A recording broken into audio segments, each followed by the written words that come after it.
নাহমাদুহু ওয়া নুসাল্লি আলা রাসূলিহিল কারীম, আম্মা বাদ। সম্মানিত উপস্থিতি, আমরা এখন যে স্থানে দাঁড়িয়ে রয়েছি এটাকে বলা হয় বীরে আরিস। বীরে আরিস এবং এই কূপটার একটা বিশাল একটা ইতিহাস রয়েছে, যেটা সহিহ বুখারী মুসলিমে উল্লেখ করা হয়েছে। আবু মুসা আল আশআরী রাদিয়াল্লাহু আনহু তিনি বলেন, আমি একদা ওযু করলাম, ওযু করার পর সালাত আদায় করলাম এই কুবা মসজিদে। আদায় করার পর আমি চিন্তা করলাম যে আজকের এই পুরা সময়টা আমি রাসূল সাল্লাল্লাহু আলাইহি ওয়াসাল্লামের সাথে অতিবাহিত করব। এই নিয়ত করে আমি বাকিদেরকে জিজ্ঞাসা করলাম যে তিনি কোন দিকে গিয়েছেন। তখন তারা এই বাগানের দিকে, এখানে একটা বাগান ছিল, প্রাচীর ছিল, তো এই বাগানের দিকে ইশারা করলেন। ইশারা করলে আমি এই বাগানে আসলাম। বাগানে আসার পর দেখলাম আল্লাহ রসুল এখানে বসে আছেন এবং ওযু করতেছেন। তিনি ওযু শেষ করার পর আমি ওনার কাছে আসলাম। আসার পর আল্লাহ রসুলকে বললাম যে হে আল্লাহ রসুল, আমি আজকে পাহারাদার হিসেবে কাজ করব। এরপর আমি গেটে গিয়ে দাঁড়ালাম। গেটে গিয়ে দাঁড়ানোর পর এরপর গেটে কড়া নাড়লেন আবু বকর রাদিয়াল্লাহু আনহু। তখন আমি আবু বকর রাদিয়াল্লাহু আনহুকে গেটে দাঁড় করিয়ে রেখে আমি এখানে এসে রাসূল সাল্লাল্লাহু আলাইহি ওয়াসাল্লামের কাছে অনুমতি চাইলাম। তো আল্লাহ রসুল যেভাবে বসেছিলেন তা হলো যে তিনি তার দুই পা পায়ের গোছা উন্মুক্ত করে তিনি কূপের ভিতর পা দিয়ে বসেছিলেন। কূপের পাড়ের উপর এখানে তিনি বসেছিলেন, এখানে এই কূপটার ভিতরে বসে থাকার পর আবু মুসা আল আশআরী রাদিয়াল্লাহু আনহু বলেন, আমি অনুমতি চাইলাম, অনুমতি দিলেন। অনুমতি দেওয়ার পর তখন আবু বকর রাদিয়াল্লাহু আনহু তিনি প্রবেশ করলেন। আল্লাহ রসুল বললেন, ইযান লাহু ওয়াবাশশিরহু বিল জান্নাহ, তুমি তাকে অনুমতি দাও এবং তাকে জান্নাতের শুভ সংবাদ দাও।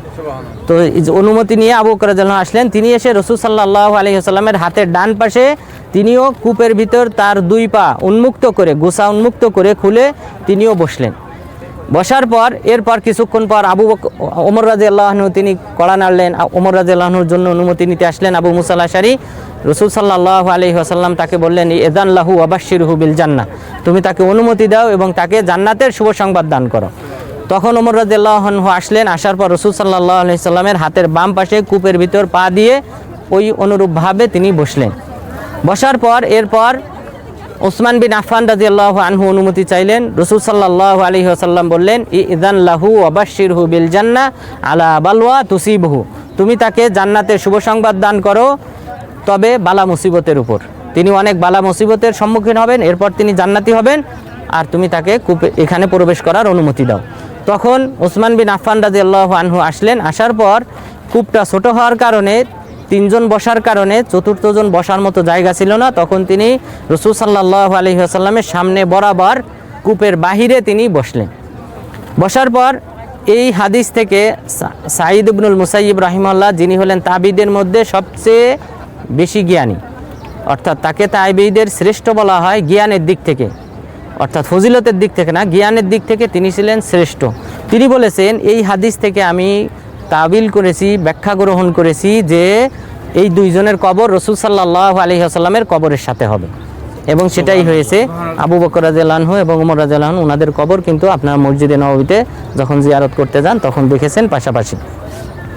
এখানে ইতিহাস, এই হাদিসটা এখানে শেষ হলো যে রাসূল সাল্লাল্লাহু আলাইহি ওয়াসাল্লামের যুগে এই তিনজন সাহাবী এখানে জান্নাতের শুভ সংবাদ পেয়েছেন। এরপর রাসূল সাল্লাল্লাহু আলাইহি ওয়াসাল্লাম ইত্তাখাযা খাতামান মিন যাহাব, আল্লাহ রাসূল একটি স্বর্ণের আংটি ব্যবহার শুরু করলেন। সাহাবাগণ পরামর্শ দিলেন, হে আল্লাহ রাসূল, আপনি যে বিভিন্ন বাদশার কাছে, মুকাউকিস, এরপর হিরাকিলিয়াস, এরপর কিসরা, এই সকল বাদশাদের কাছে যে চিঠি লেখেন সেই চিঠি তারা পড়ে না যতক্ষণ পর্যন্ত না আপনি ওখানে খতম তথা সিল অঙ্কিত না করবেন। তখন তিনি একটা আংটি গ্রহণ করলেন, সেই আংটিটা স্বর্ণের ছিল। এই স্বর্ণের আংটি ব্যবহার করতে দেখে সাহাবীগণ তারাও স্বর্ণের আংটি ব্যবহার শুরু করলো। তখন রাসূল সাল্লাল্লাহু আলাইহি ওয়াসাল্লাম এই আংটি খুলে ফেললেন। আব্দুল্লাহ ইবনে ওমর রাদিয়াল্লাহু আনহু বললেন, এরপরে রাসূল সাল্লাল্লাহু আলাইহি ওয়াসাল্লাম ইত্তাখাযা খাতামান মিন ফিজ্জা, একটা রূপার আংটি তৈরি করলেন। আর সেখানে লেখা ছিল, প্রথম লাইনে ছিল মুহাম্মদ, দ্বিতীয় লাইনে ছিল রসুল, তৃতীয় লাইনে ছিল আল্লাহ, মুহাম্মদ রসুলুল্লাহ। মুহাম্মদ সাল্লাল্লাহু আলাইহি ওয়াসাল্লাম হলেন আল্লাহ রসুল। এই অঙ্কিত 3 লাইনের আংটিটা তিনি ব্যবহার শুরু করলেন। এটা দিয়েই তিনি চিঠি প্রেরণ করতেন বিভিন্ন বাদশার কাছে। এরপর রাসূল সাল্লাল্লাহু আলাইহি ওয়াসাল্লাম মারা যাওয়ার পর এই আংটিটা ব্যবহার শুরু করেন আবু বকর রাদিয়াল্লাহু আনহু, এরপর ওমর রাদিয়াল্লাহু আনহু, এরপর উসমান রাদিয়াল্লাহু আনহু। উসমান রাদিয়াল্লাহু আনহু যখন তিনি মুসলিম খলিফা হলেন তখন ওই রাসূল সাল্লাল্লাহু আলাইহি ওয়াসাল্লামের ব্যবহৃত আংটিটা ওনার হাতেই পরিহিত অবস্থায় ছিল। তিনি এই কূপে আসলেন। এই কূপে আসার পর তার ওই পিছনের স্মৃতি মনে পড়ে। যেটাই তো সেই জায়গায় যে জায়গায় আমরা 4 জন বসা ছিলাম, আমাদের 3 জনকে জান্নাতের শুভ সংবাদ দেওয়া হয়েছিল, সেই বাকি 3 জন এখন আর নেই, আমি শুধু একা জীবিত আছি। তখন তিনি ওই আংটিটা, যেহেতু এই আংটিটা সেই আগের স্মৃতির সাথে সম্পৃক্ত, তিনি আংটিটা হাতে নিলেন, খুলে হাতে নিলেন, হাতে নিয়ে এইভাবে বসেছিলেন, এর মধ্যে হাত থেকে আংটিটা এই কূপের মধ্যে পড়ে যায়। পড়ে যাওয়ার পর আনাস বিন মালিক রাদিয়াল্লাহু আনহু বলেন, আমরা 3 দিন পর্যন্ত উসমান বিন আফফান রাদিয়াল্লাহু আনহুর সাথে বিতর্ক করেছিলাম যে আপনি আংটি নিয়ে খেলতামাশা করেন, এইভাবে পড়ে গেল কূপের মধ্যে। তখন উসমান রাদিয়াল্লাহু আনহু আমাদেরকে এই কূপের পানি সেচে ফেলার নির্দেশ দিলেন। আমরা কূপের পানি সেচে ফেললাম, কিন্তু তবুও সেই আংটি আর খুঁজে পাই নাই। তো রাসূল সাল্লাল্লাহু আলাইহি ওয়াসাল্লামের সেই আংটি এখনও এখানেই রয়ে গেছে। এই কারণে পরবর্তীতে এই কূপের নামকরণ করা হয়েছে বীরে খাতাম, যেটা এখানে উপরে লেখা আছে, কিন্তু বুখারী মুসলিমের হাদিসগুলোতে বীরে আরিস লেখা আছে। তো এই আংটি যেহেতু এখানে পড়ে গেছিলো, সেই দৃষ্টিকোণ থেকে এটাকে বীরে খাতাম তথা আংটির কূপ হিসেবে নামকরণ করা হয়েছে। এটাই হলো এখানকার ইতিহাস। তবে শিয়ারা তাদের চিরাচরিত অভ্যাস অনুযায়ী উসমান রাদিয়াল্লাহু আনহু আংটি হারিয়ে ফেলার পর তারা উসমান রাদিয়াল্লাহু আনহুকে মিথ্যা অপবাদ দিতে শুরু করে যে আংটি হারিয়ে যাওয়া এটা হলো তার খেলাফত চলে যাওয়ার আলামত।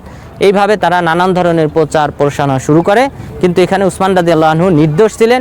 হাত থেকে আংটি পড়ে গেছে, তিনি বারবার চেষ্টা করেছেন কূপের পানি সেচে ফেলে আংটি বের করার চেষ্টা করেছেন, কিন্তু তিনি পান নাই। এটা আল্লাহ তাআলার ইচ্ছা। রাসূল সাল্লাল্লাহু আলাইহি ওয়াসাল্লামের নিদর্শনগুলি যদি আজ আমাদের হাতে থাকতো, মানুষ যেভাবে শিরিক করে, বিদআত করে, ঠিক অনুরূপভাবে এই জাতীয় কোনো কিছু থাকলে অবশ্যই আরও বেশি শিরিক বিদআতে লিপ্ত হতো। তো এটা আল্লাহ তাআলার হিকমা, আল্লাহ তাআলা এটাকে এখানেই কি করেছেন, গায়েব করে দিয়েছেন। তো সুতরাং এখানে উসমান রাদিয়াল্লাহু আনহু নির্দোষ। বারাকাল্লাহু ফিকুম।